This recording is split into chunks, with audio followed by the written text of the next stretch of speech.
أعوذ بالله من الشيطان الرجيم.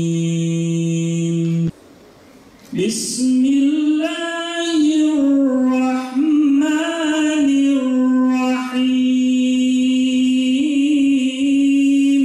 ومن أظلم ممن منع مساجد الله أن يذكر فيها اسمه وسعى في خرابها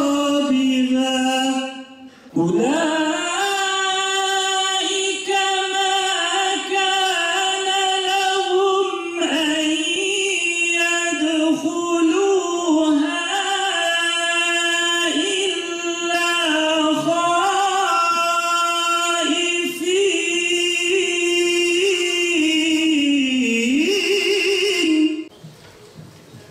Esselamu Aleyküm ve Rahmetullahi ve Berekatuhu. Din görevlileri olarak bu konuda kafa yoran, bu konu için çalışan, çabalayan, neslin sağlıklı bir şekilde devam etmesi için çaba ve gayret sarf eden insanlar olarak, Diyanet İşleri Başkanlığı Teşkilatı mensupları olarak insanımıza, gençlerimize aktarabileceğimiz en önemli husus, aile ve inanç bağıyla beraber sağlam bir zemine oturacaktır gibi bir sonuç çıkıyor ki bu da bizim zaten yapmamız gereken en önemli görev ve vazifelerden bir tanesidir. Bu duygularla hepinize bir kez daha teşekkür ediyor. Aile okulunun verimli bir şekilde geçmesini canı gönülden temenni ediyor. Hepinize çok dikkatli bir şekilde dinlemenizi bekliyor. Hepinize saygılar sunuyorum. Ve'l-mer'atu ra'iyetun 'inde beyti zevciha diyerek Hazreti Peygamber aleyhissalatu vesselam aile içerisindeki her bir ferdin kendi uhdesine düşen ödev ve yükümlülüğü olduğunu hatırlatıyor. Peki bu ödev ve yükümlülüğümüz bir insan olarak yani bizim hayatımıza yön veren, bizi amaçsız, gayesiz, hedefsiz bir hayat değil, tam tersine bir amacı, bir misyonu olan bir varlık olarak bize ne yapıyor? Adeta bu sorumluluk bilinci bize bir rehber oluyor. Fakat bu ödev ve sorumluluğumuzu yerine getirdiğimiz oranında da, bunun karşılığında da bizlerin neler var? Bir takım hakları var, kazanımları var. Hak nedir? Kişinin yetkilerine, kişinin daha doğrusu maddi ve manevi kazanımlarına, hatta ayrıcalıklarına işaret ediyor. Bir aile düşünün. Kadın ve erkeğin birbirlerine hakları var, birbirlerinden alacakları var. Ama bir de birbirlerine karşı ödevleri var, yükümlülükleri var. Peki hak mı öncedir yoksa ödev ve sorumluluklar mı öncedir diye şöyle bir kafa yorduğumuzda mutlaka ödev ve sorumluluklarımız öncedir. Çünkü biz aile içerisinde birimiz diğer fertlere, yani ailenin bir ferdi olarak ailede ya neyiz, babayız, ya anneyiz, ya evladız, ya kardeşiz, değil mi? Böyle bakın, ya eşiz, hangi rolde olursak olalım, diğer bireylere, bu ailenin diğer unsurlarına karşı mutlaka sorumluluklarımızın olduğunu biliyoruz. Peki bu taraftan sorumluluk, kime karşı sorumluluksa karşı tarafın bu neydir? Hakkıdır, kazanımıdır. O halde aile olabilmek için öncelikle atmamız gereken adımlara dikkat etmemiz gerekiyor. Peki aile, kadın veya erkeğin artık birbirleriyle ömür boyu bir hayat sürebilme adına yaptıkları bir sözleşmeyle, yani nikah akdiyle eğer başlıyorsa, o zaman o nikaha götüren o süreci çok iyi değerlendirmemiz gerekiyor. Kadın veya erkeğin birbirlerinden meşru, yani helal ölçülerde istifadesini sağlayan yegane unsurun nikah hakkı olduğunu hepimiz biliyoruz.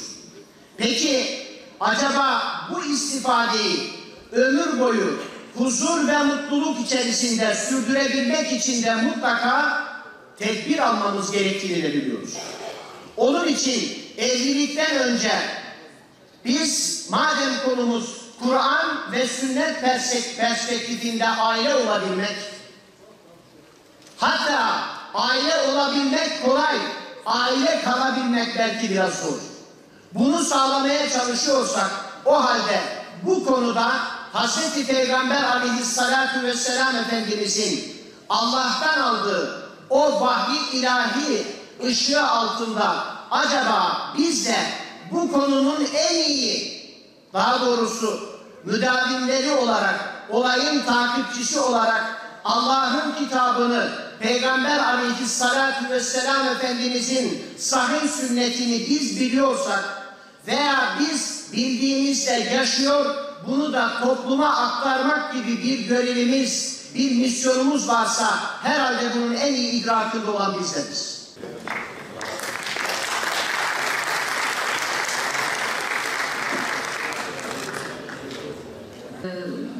Biz bir aileyiz anlatacaktım. Dünya insanlarıyla ve dünya müminleriyle beraber biz bir aileyiz.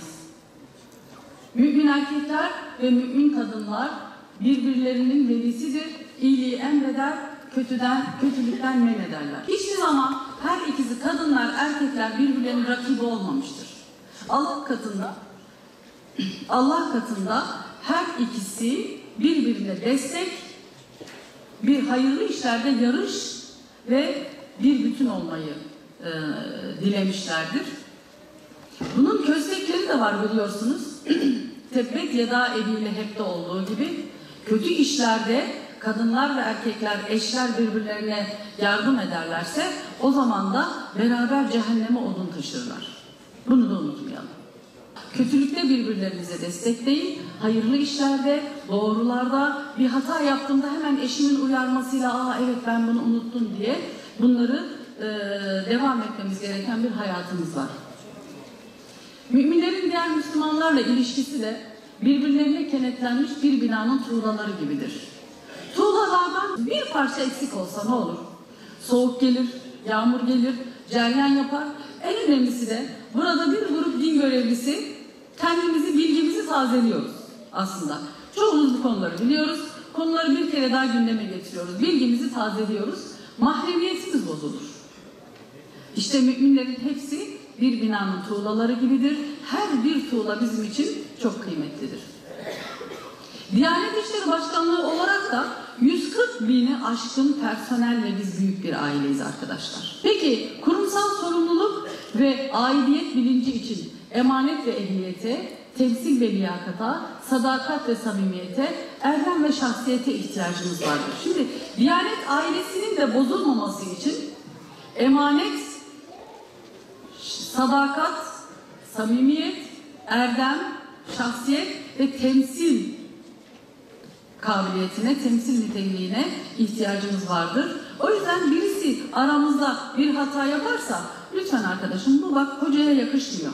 Biz de gittiğimiz illerde bayan arkadaşlarımızın bazı hareketleri varsa onları bir kenara çeker, usulünce konuşuruz. Arkadaşım bak hoca aslında şöyle olmalıdır.